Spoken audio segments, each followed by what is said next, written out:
Iya. Auzubillahiminasyaitonirrajim. Bismillahirrahmanirrahim. Assalamualaikum warahmatullahi wabarakatuh. Waalaikumsalam warahmatullahi wabarakatuh. Yang terhormat Bapak Ibu Dewan Guru UPTD SDN 43 Gedong Tataan. Puji syukur kita panjatkan kehadirat Allah Subhanahu wa taala yang mana pada pagi hari ini Sabtu tanggal 24 Agustus tahun 2024 kita bisa berkumpul di kantor UPTD SDN 43 Gedong Tataan. Salawat serta salam kita junjung agungkan ke Nabi Muhammad Sallallahu Alaihi Wasallam. Semoga kita mendapatkan syafaatnya kelak di yaumil akhir. Amin, amin ya rabbal alamin. Pada hari ini kita akan melaksanakan kegiatan komunitas belajar kita dan akan Bu Heni Sapitri selaku guru untuk memberikan materi yaitu aksi nyata budaya positif. Lebih kurangnya kita berikan waktu dan kita bisa berkomunikasi untuk mempelajari apa yang akan disampaikan oleh Bu Heni Sapitri. Demikianlah, semoga kita mendapatkan manfaatnya untuk komunitas belajar kita hari ini. Sekian mungkin yang akan Ibu sampaikan, lebih kurangnya Ibu mohon maaf dan kepada Allah Ibu mohon ampun. Ibu akhiri wabillahi taufiq wal hidayah. Wassalamualaikum warahmatullahi wabarakatuh.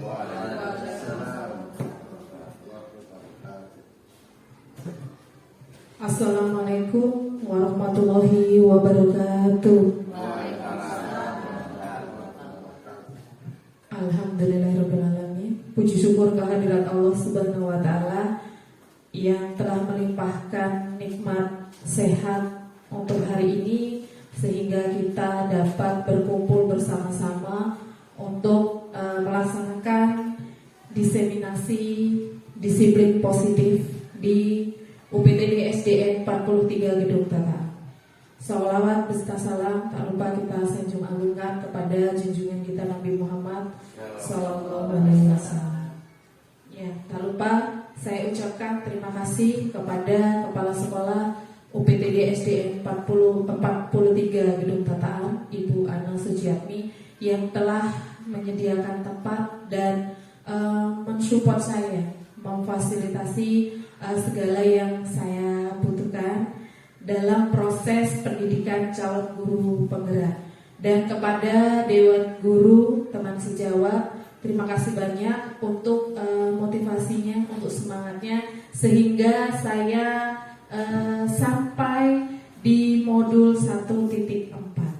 Baik, untuk kesempatan hari ini saya akan diseminasi atau penyampaian materi yang sudah saya dapat, yaitu tentang budaya positif. Apa sih itu budaya positif? Budaya positif adalah kegiatan yang sifatnya positif di lingkungan sekitar kita atau di lingkungan sekolah.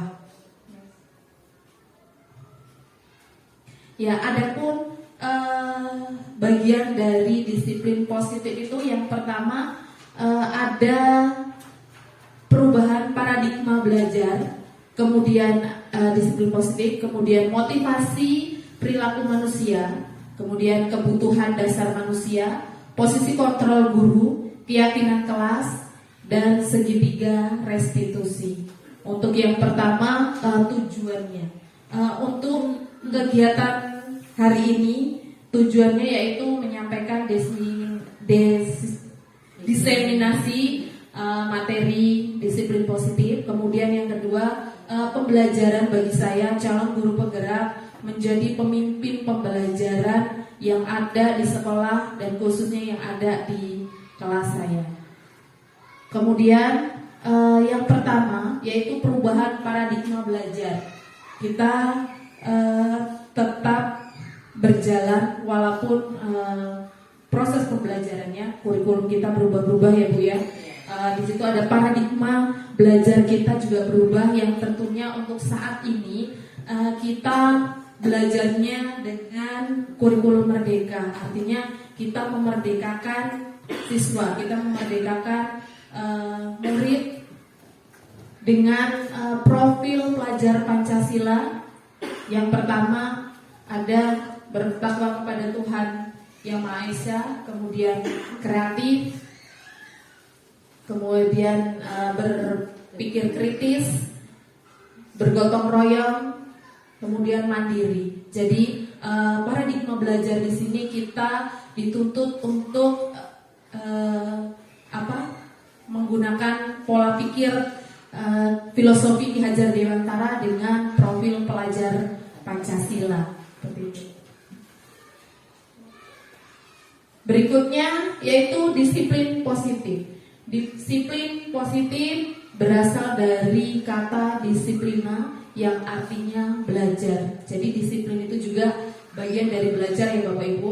Artinya apabila kita menginginkan siswa-siswa kita untuk disiplin, tentunya berawal dari kita dulu. Kita memberikan contoh disiplin positif itu yang seperti apa, sehingganya nanti siswa, murid, peserta didik kita akan mengikuti apa yang sudah kita laksanakan dengan disiplin positif. Kemudian disiplin positif merupakan salah satu penerapan yang bertujuan untuk menumbuhkan kesadaran. Tadi sudah saya sampaikan bahwasanya apabila disiplin positif itu terlahir dari diri kita, maka peserta didik akan melihat dan menerapkan di diri siswa tersebut. Berikutnya, motivasi perilaku manusia.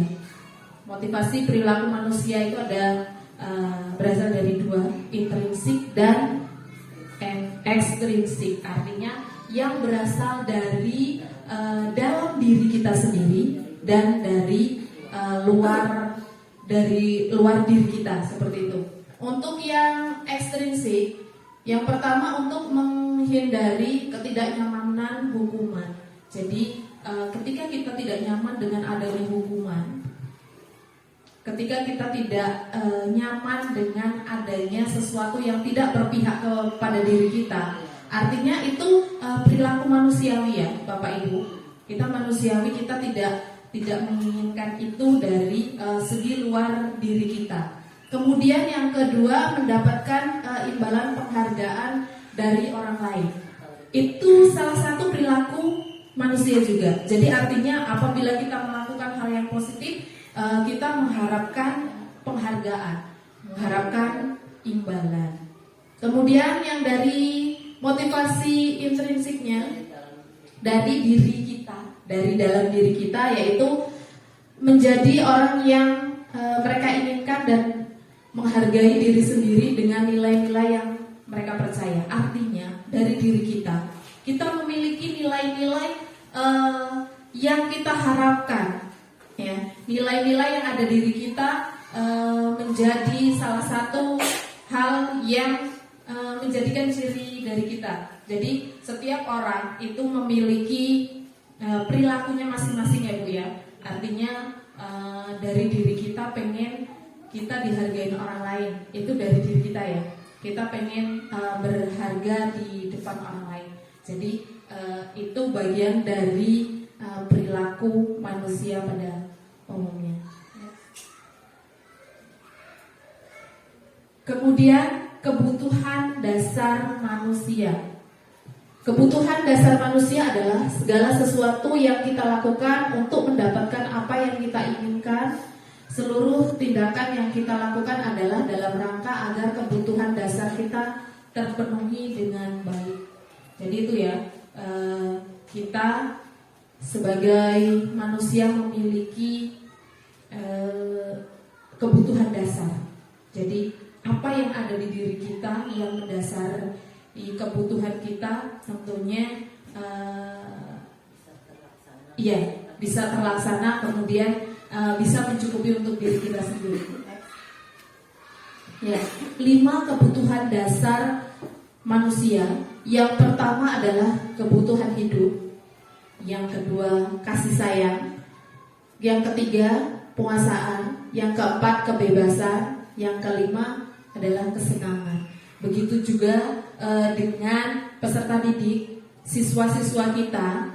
Pada dasarnya mereka memiliki 5 kebutuhan dasar. Untuk yang pertama tadi kebutuhan hidup. Jadi kebutuhan hidupnya primernya ya, seperti makan, minum, kemudian pakaian, tempat tinggal dan lain sebagainya. Itu kebutuhan yang paling pokok dari manusia itu sendiri.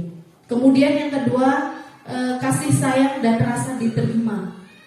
Jadi bukan hanya kita sebagai dewan guru, tentunya murid kita, peserta didik itu juga mengharapkan kasih sayang dan rasa diterima. Jadi kalaupun mereka mungkin di kelasnya itu belum merasa belum diterima dan lain sebagainya, mungkin mereka akan melakukan hal-hal yang menginginkan kebutuhan dasar manusianya ini dilihat oleh gurunya atau temannya seperti itu.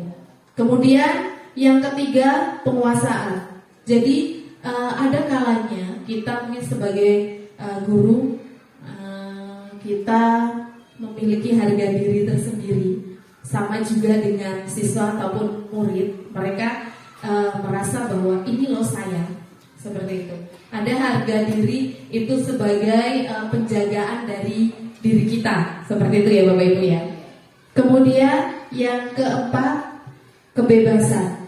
Jadi kebebasan itu sendiri ada mandiri, memiliki pilihan, mencoba hal baru, mampu mengendalikan arah diri.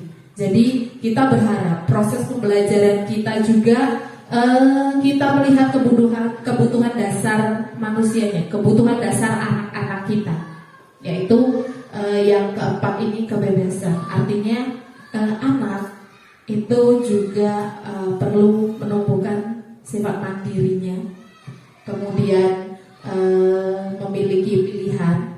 Artinya pilihan dalam proses pembelajaran, kita juga mengenal diferensiasi pembelajaran. Artinya kita memahami kebutuhan anak ya Bapak Ibu ya.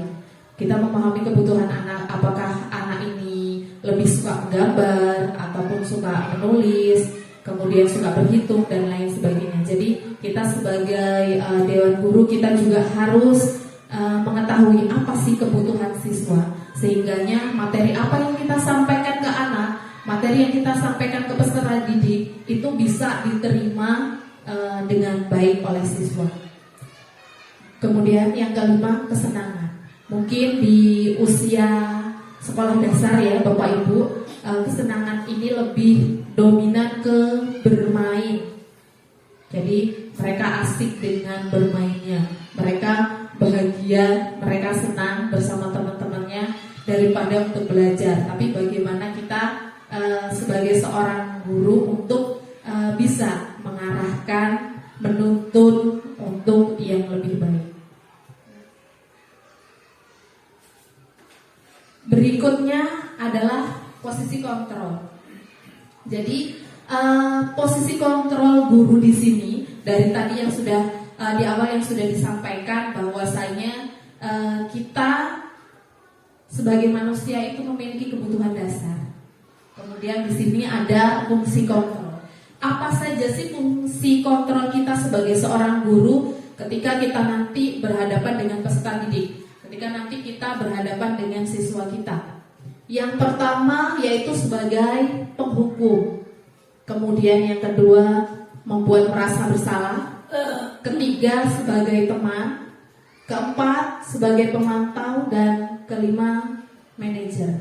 Jadi kelima fungsi kontrol di sini adalah masih banyak yang lainnya mungkin, tapi kita fokuskan ke lima ini. Jadi 5 fungsi kontrol di sini yang pertama menjadi seorang penghukum. Sebagai contoh, pada saat upacara hari Senin ada salah satu siswa yang tidak menggunakan perlengkapan sekolah dengan lengkap. Mungkin ada yang tidak memakai topi ataupun tidak memakai ikat pinggang dan yang lainnya. Jadi fungsi kontrol kita sebagai seorang guru untuk yang pertama sebagai penghukum, melihat siswa yang tidak menggunakan seragam lengkap pada saat hari Senin. Fungsi penghukum, posisi kontrol guru sebagai penghukum di sini bisa saja anak tersebut yang tidak memakai seragam lengkap kita suruh berdiri di depan pada saat upacara berlangsung. Jadi berdiri sendiri di depan. Itu sebagai hukuman dari tidak memakai seragam lengkap pada hari Senin. Kemudian yang kedua, membuat merasa bersalah. Jadi dengan permasalahan yang sama, anak tidak memakai perlengkapan sekolah lengkap untuk mengikuti upacara hari Senin. Jadi di sini ada fungsi kontrolnya, itu membuat merasa bersalah. Pasti kita juga sebelumnya sudah pernah melakukan hal itu, tetapi kita belum tahu itu di bagian mana. Itu sebagai fungsi kontrol yang mana yang sudah kita sampaikan ke siswa tersebut. Jadi untuk merasa bersalah ini pastinya kita menyampaikan ke siswa. Contohnya tadi yang sudah tidak memakai seragam ke sekolah dengan lengkap, ibu kan sudah ingatkan berulang kali, bapak guru sudah mengingatkan berulang kali, tapi kok ya masih aja tidak memakai topi, masih aja tidak memakai ikat pinggang. Itu jadi membuat anak itu merasa bersalah. Itu juga bagian dari fungsi kontrol kita. Kemudian kita sebagai guru bisa saja menjadi seorang teman. Jadi ketika ada yang tidak memakai topi, kita menggunakan bahasa-bahasa, menggunakan kalimat layaknya sebagai seorang teman. Atau ayolah kalau hari Senin itu ikutin upacara harus pakai seragam yang rapi.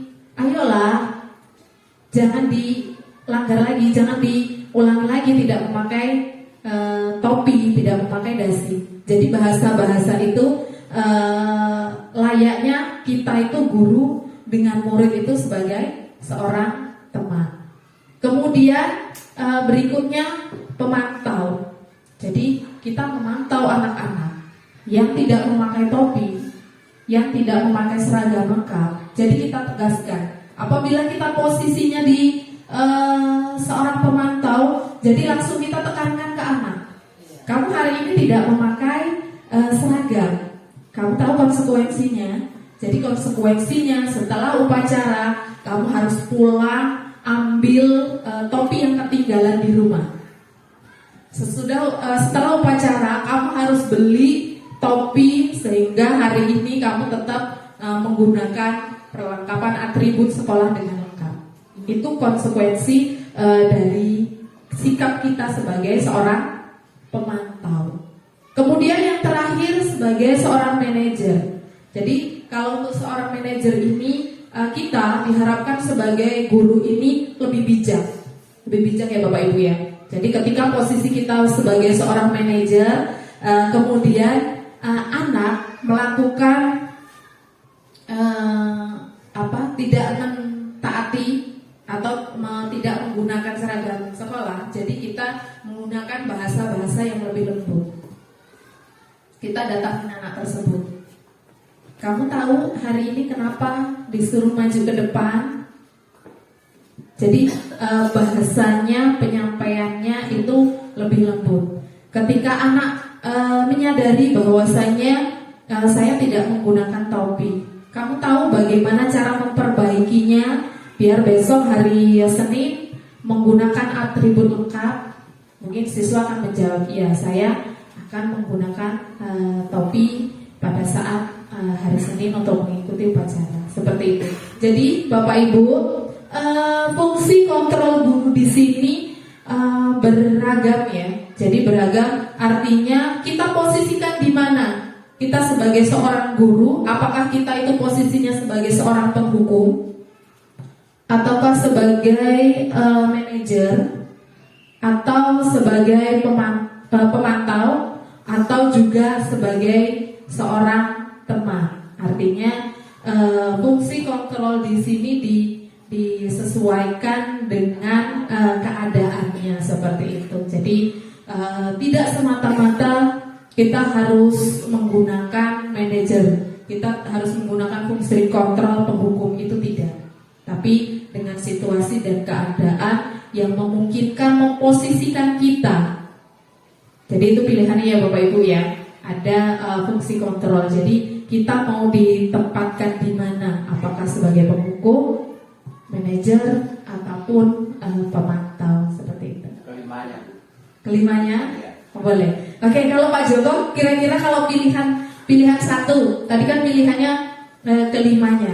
Kalau di situasi Pak Joko sebagai guru olahraga, posisi kontrol guru itu yang lebih mendekati dengan Pak Joko itu yang mana Pak?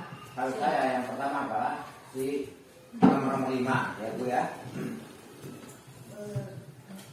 Assalamualaikum warahmatullahi wabarakatuh. Waalaikumsalam warahmatullahi wabarakatuh. Baiklah, di sini saya akan menanggapi posisi kontrol guru.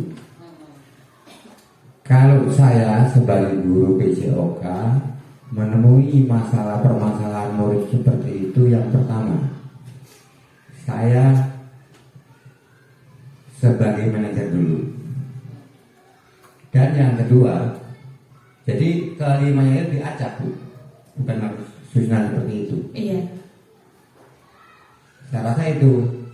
Pokoknya yang pertama sebagai manajer, dan yang kedua penghukum sekaligus membuat merasa bersalah. Terus didadani ke tema yang ketiga. Saya hanya itu. Saya akhiri. Assalamualaikum warahmatullahi wabarakatuh. Waalaikumsalam warahmatullahi wabarakatuh. Ya, terima kasih banyak masukannya dari Pak Joko selaku guru PJOK. Jadi di posisi Pak Joko sebagai guru PJOK, artinya posisi kontrol di sini semuanya bisa dilakukan ya Pak Joko ya. Yang untuk yang pertama manajer, artinya kita menggunakan bahasa-bahasa yang lembut dulu, bahasa-bahasa yang lunak untuk mendekati anak. Ketika itu sudah tercapai, di posisi manajer itu sudah tercapai, mungkin selesai ya Pak ya.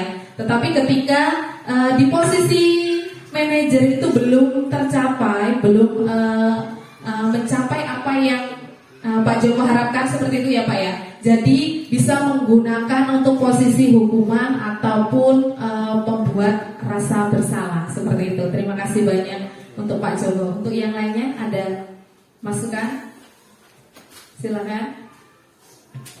Ada masukan lagi untuk posisi kontrol? Iya. Ayo, enggak apa-apa, Bu Res. Untuk posisi kontrol? Iya.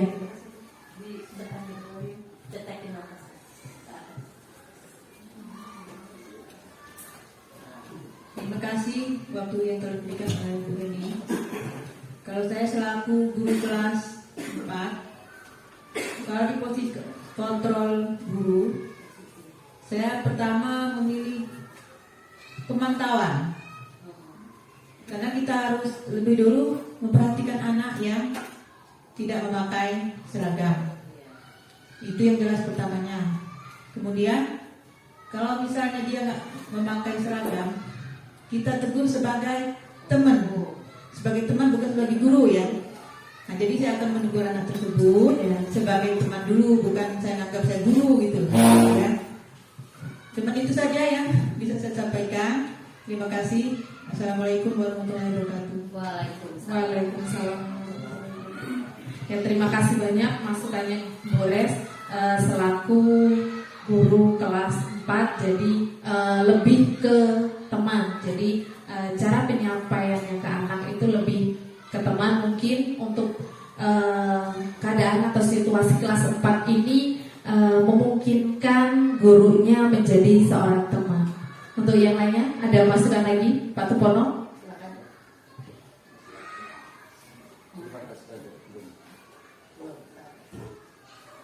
Terima kasih. Assalamualaikum warahmatullahi wabarakatuh. Waalaikumsalam warahmatullahi wabarakatuh.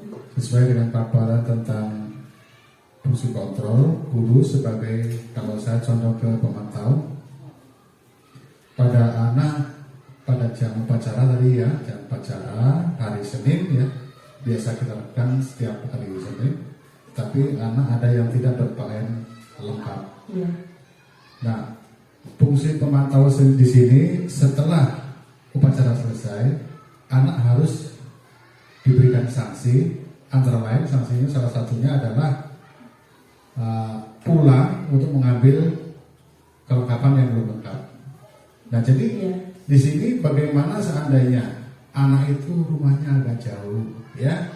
Misalnya kalau di sini kan kita ada yang punya anak yang rumahnya di bukit, ya. Apakah mungkin itu bentuk hukuman seperti itu kita laksanakan? Apakah itu efektif? Nah, untuk itu untuk pemberian sanksi ini, fungsi guru sebagai pemantau, saya berharap tidak kaku, artinya bisa dinamis sesuai dengan kondisi pada saat itu. Itu saya dulu yang bisa saya sampaikan. Saya ini Abu Taufik Bundaya. Assalamualaikum warahmatullahi wabarakatuh. Waalaikumsalam warahmatullahi wabarakatuh. Terima kasih banyak, luar biasa masukan dari Pak Tupono. Untuk pemantau, benar sekali apa yang sudah disampaikan Pak Tupono, bahwasanya untuk pemantau di sini tadi kan pada saat upacara, artinya di pemantau itu dilihat ada anak yang tidak menggunakan atribut dengan lengkap. Nah, konsekuensi dari pemantau itu adalah tadi sudah saya sampaikan, pulang ambil di rumah atau beli begitu. Artinya pada hari itu atribut itu lengkap seperti itu ya Pak ya. Nah, kembali lagi, ketika fungsi kontrol di sini dirasa itu terlalu kaku. Itu terlalu kaku, artinya tidak ada empati kita sebagai seorang pendidik. Seperti itu ya Bapak Ibu ya. Mungkin untuk pemantau di sini kurang pas, kurang cocok kita gunakan seperti itu. Jadi ketika di sini kita merasa sebagai seorang guru itu, oh pemantau ini di lingkungan sekolah saya tidak memungkinkan atau kurang fleksibel, kita terlalu kaku, maka kita gunakan fungsi kontrol sebagai seorang guru itu yang lainnya seperti itu. Jadi 5 ini adalah itu tadi, kita bisa mana kita memposisikan seorang guru itu diposisikannya di posisi mana. Ketika pemantau itu terlalu kaku, kita nggak berempati, kita di lingkungan kampung, kemudian letak sekolah dengan rumah itu terlalu jauh, jadi nggak memungkinkan anak itu untuk pulang dan mengambil atribut sekolahnya, atau dengan kata lain, kalau tidak ngambil nanti berarti suruh berdiri seharian di lapangan seperti itu ya Pak. Artinya itu terlalu kaku dan mungkin kurang pas di lingkungan sekolah kita. Terima kasih. Dan masukan lagi Ibu. Oke, silakan. Assalamualaikum warahmatullahi wabarakatuh. Waalaikumsalam.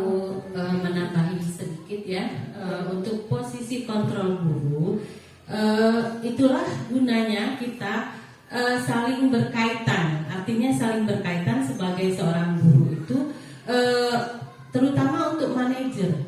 Manajer itu selaku kita guru atau orang tua pengganti orang tua di sekolah, sebelum posisi siswa itu sebelumnya kan bisa kita ingatkan lewat grup ya, hari Sabtu itu atau hari Minggu kita ingatkan kembali siswa kita itu untuk membawa perlengkapan sekolah, terutama pada saat upacara hari Senin. Kita bisa ingatkan kok. Itulah fungsinya kita memiliki WA grup sekolah. Nah, walaupun mungkin siswa-siswi terutama kelas rendah ya belum memahami atau belum menerapkan kedisiplinan pada diri sendiri, tetapi itu bisa membawa kaitan atau hubungan dengan wali murid, ya kan? Jadi kita bisa selaku manajer itu mengingatkan siswa bahwa besok hari Senin nak, tolong perlengkapan sekolahnya dimasukkan ke dalam tas dan jangan lupa daftar pelajaran diperiksa kembali, gitu kan? Nah, begitu juga untuk kegiatan Senin itu, kemudian untuk Rabu ataupun hari Jumat itu tidak apa-apa kita WA grup sekolah itu sangat bermanfaat supaya mengingatkan dan supaya orang tuanya juga ikut terlibat di dalam pembelajaran siswanya, di dalam kedisiplinan diri siswanya. Nah, itu sangat berkaitan dengan posisi kontrol guru sebagai manajer. Nah, itu yang Ibu sampaikan ya, bisa diterapkan oleh Bapak Ibu Dewan Guru di kelasnya masing-masing. Ya, itu mungkin yang Ibu sampaikan, lebih kurangnya Ibu mohon maaf, dan kepada Allah Ibu mohon ampun. Ibu akhiri, wabillahi taufiq wal hidayah. Wassalamualaikum warahmatullahi wabarakatuh. Ya, luar biasa. Terima kasih banyak Ibu Anang selaku Kepala Sekolah UPTD SDN 43 Gedung Tataan menekankan bahwasanya kita semua Dewan Guru itu bisa memposisikan kita sebagai seorang manajer, dan itulah harapan dari posisi kontrol guru itu, kita semua sebagai Dewan Guru itu bisa menjadi posisinya sebagai seorang manajer seperti yang sudah disampaikan Ibu Kepala Sekolah tadi, bahwasanya kita bisa mengontrol anak itu lewat grup WA, kemudian sudah diingatkan dari hari-hari sebelumnya, sehingga nanti pada saat hari Senin itu anak-anak menggunakan atribut lengkap untuk mengikuti upacara. Ya, terima kasih banyak masukannya Bu An. Berikutnya adalah keyakinan kelas. Ya, mengapa keyakinan kelas? Mengapa bukan peraturan kelas? Ada yang tahu kenapa? Ada yang tahu kenapa kok sekarang bunyinya keyakinan kelas dan bukan peraturan kelas?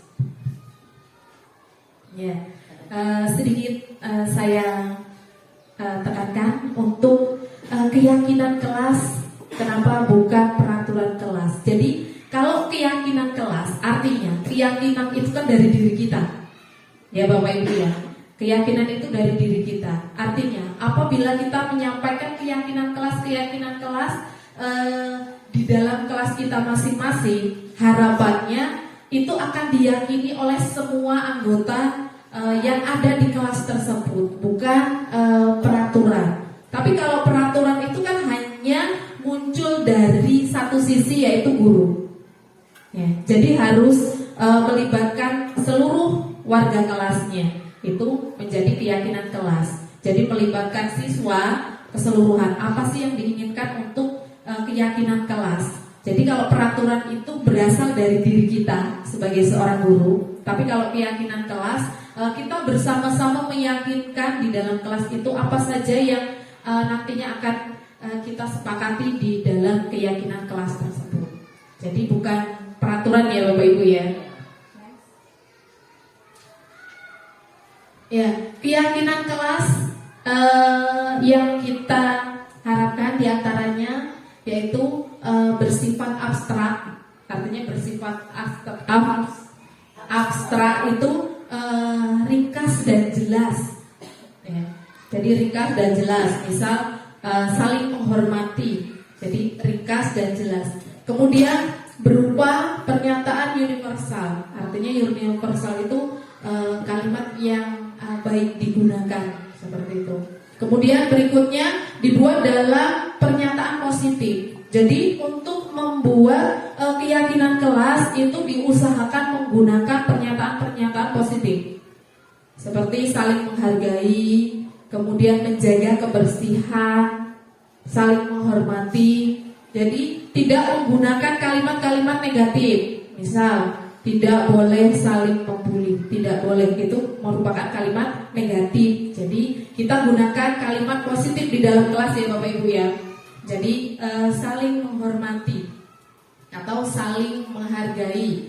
Kemudian sedikit agar mudah diingat. Jadi kita membuat keyakinan kelas itu tidak terlalu banyak ya Bapak Ibu ya, nggak usah banyak-banyak, tetapi benar-benar diyakini oleh anggota kelas itu.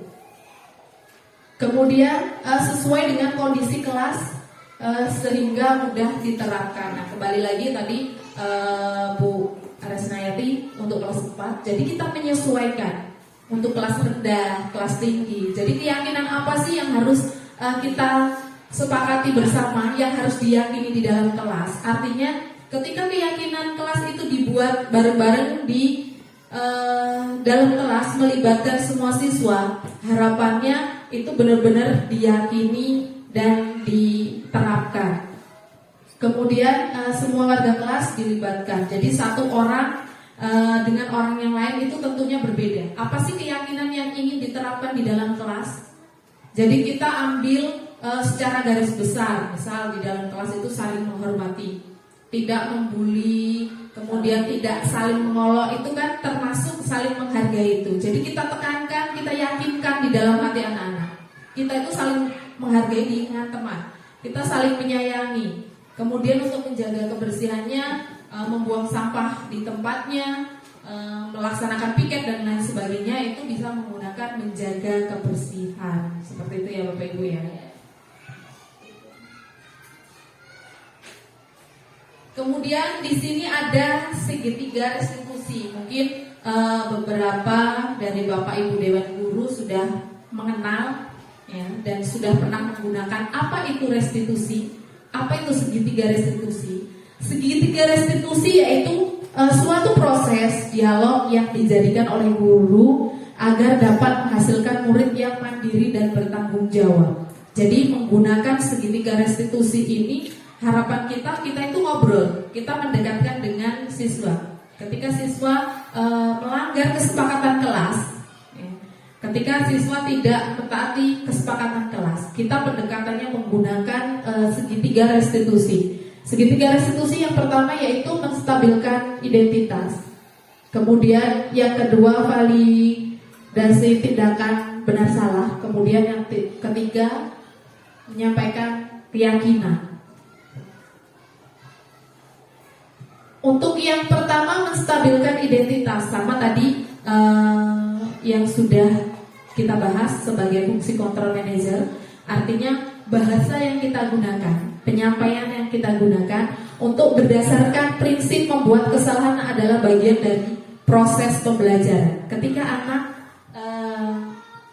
tidak mentaati keyakinan kelas yang sudah dibuat, jadi bahasa kita untuk pendekatannya mungkin di sini bisa dilihat berbuat salah itu wajar. Kita semua pernah melakukan kesalahan. Ibu guru, bapak guru juga pernah melakukan kesalahan. Artinya apa? Dengan menggunakan segitiga restitusi ini mengharapkan ketika anak melanggar atau tidak mentaati kesepakatan kelas tadi, peserta didik itu bertanggung jawab. Bertanggung jawab dengan pendekatan yang kita sampaikan, mereka akan, oh iya, saya melakukan kesalahan, saya tidak mentaati kesepakatan kelas, seperti itu ya.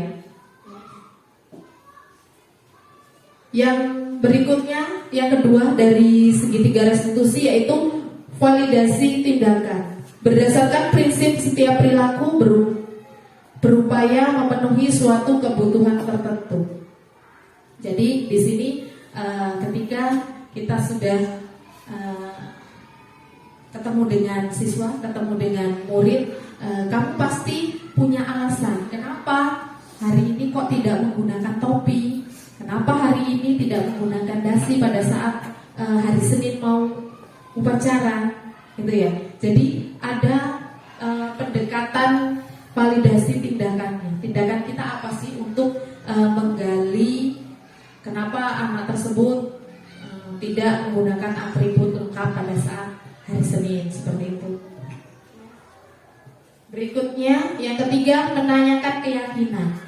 Menanyakan keyakinan yaitu berdasarkan prinsip teori kontrol bahwa pada dasarnya kita termotivasi secara intrinsik dari diri kita.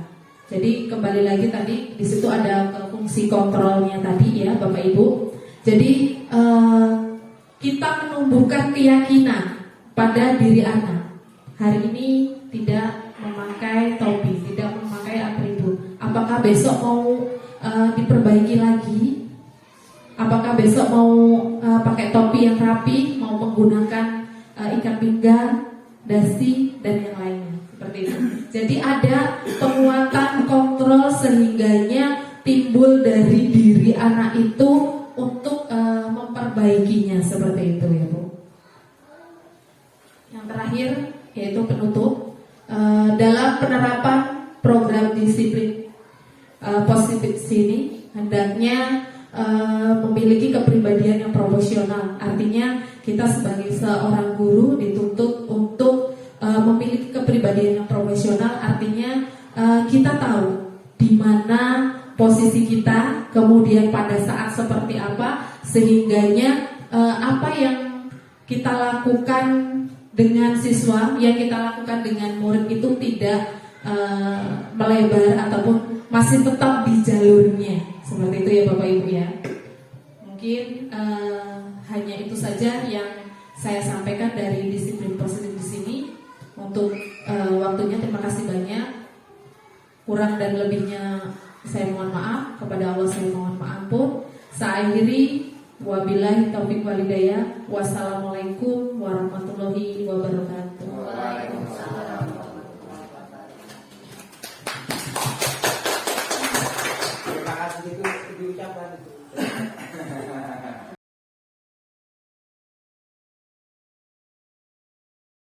Warahmatullahi wabarakatuh.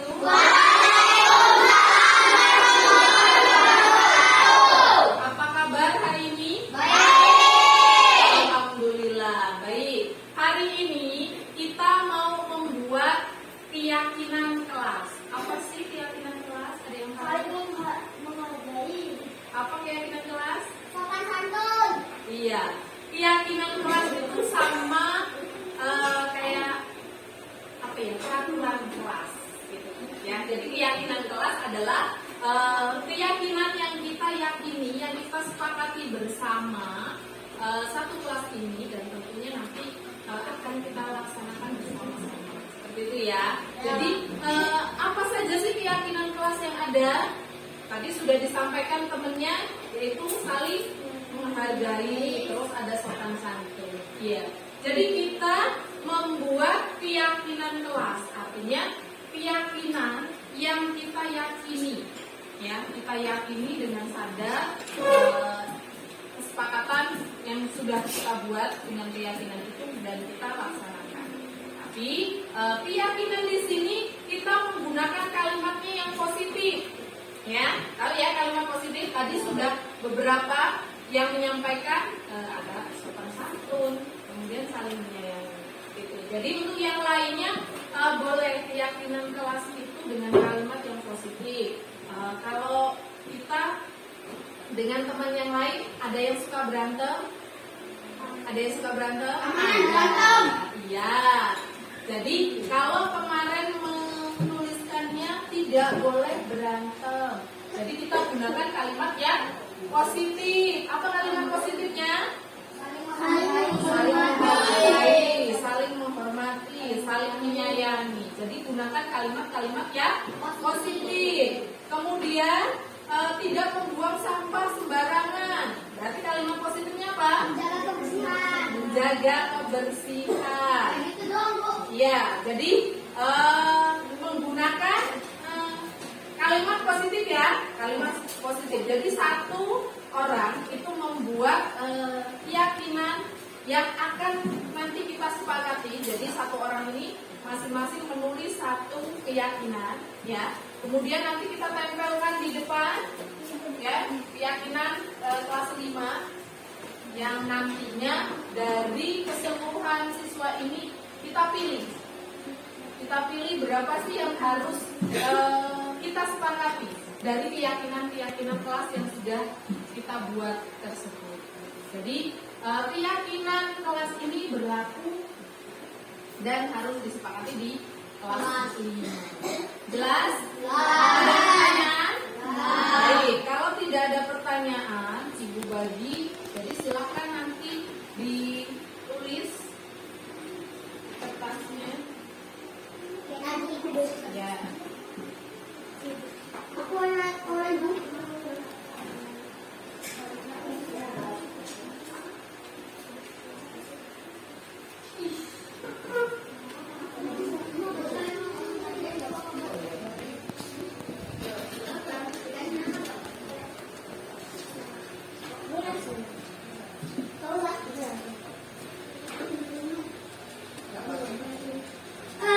Boleh diminat?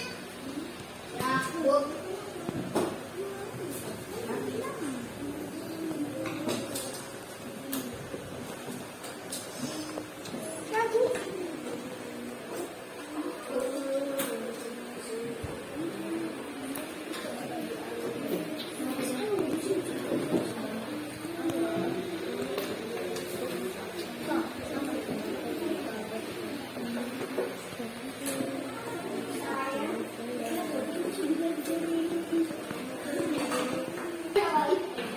Baik, sudah? Sudah semua?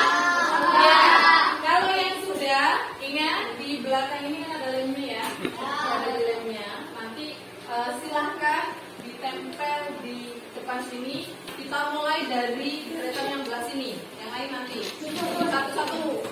Enggak apa-apa. Yang penting ditempel di sini, nanti kita pilih. Yuk.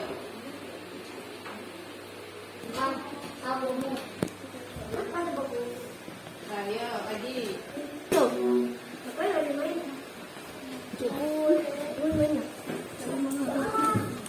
Nah, yang sudah kembali ke tempat duduknya lagi. Terima kasih. Ya. Boleh. Berikutnya deretan sebelah sini yang sudah boleh duduk kembali. Ya. Yang sudah kembali ke tempat duduknya lagi. Bawa aku tuh, bawa aku tuh. Ini, bawa aku. Nah, itu.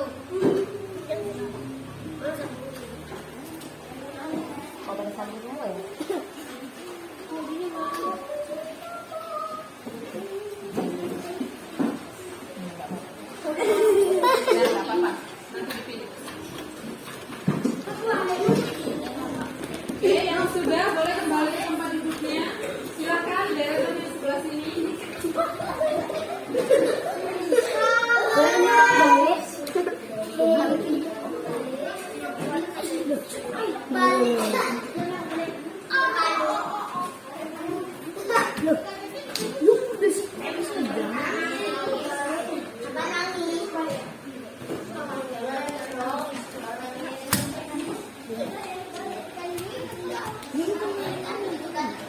Oke, yang sudah boleh kembali ke tempat duduk. Jadi silakan.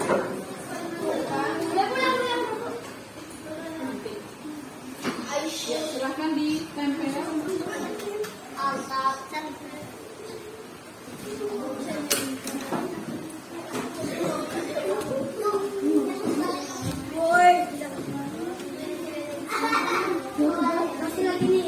Sudah semua? Sudah semua ya? Baik, ini adalah keyakinan kelas yang sudah kita tuliskan bersama. Jadi nanti Ibu lihat yang sama.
Baik, jadi ada 5 keyakinan kelas yang harus kita sepakati bersama. Artinya dari keyakinan kelas yang pertama di sini ada menjaga kebersihan, saling menghormati, kemudian sopan santun, saling membantu, kemudian ada saling memahami atau mematuhi. Jadi keyakinan kelas di sini sudah kita buat bersama. Artinya inilah keyakinan kelas yang harus kita sepakati.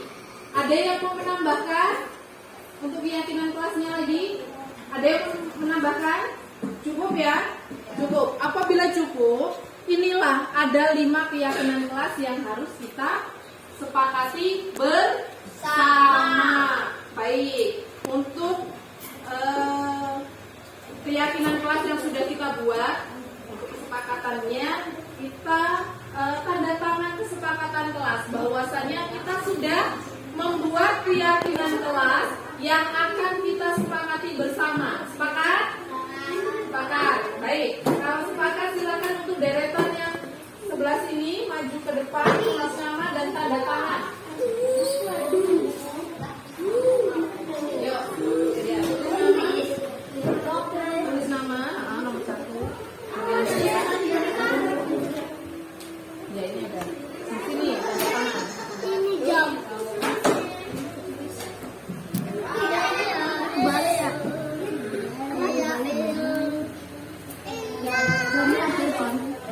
Nah, yuk.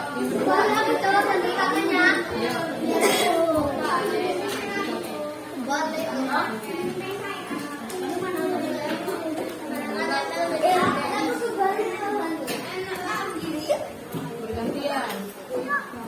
Oke, yang sudah boleh kembali ke tempat duduknya lagi.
Mudah-mudahan keyakinan kelas yang sudah kita buat kita bisa menjalankannya dengan baik. Jadi keyakinan yang sudah kita buat kita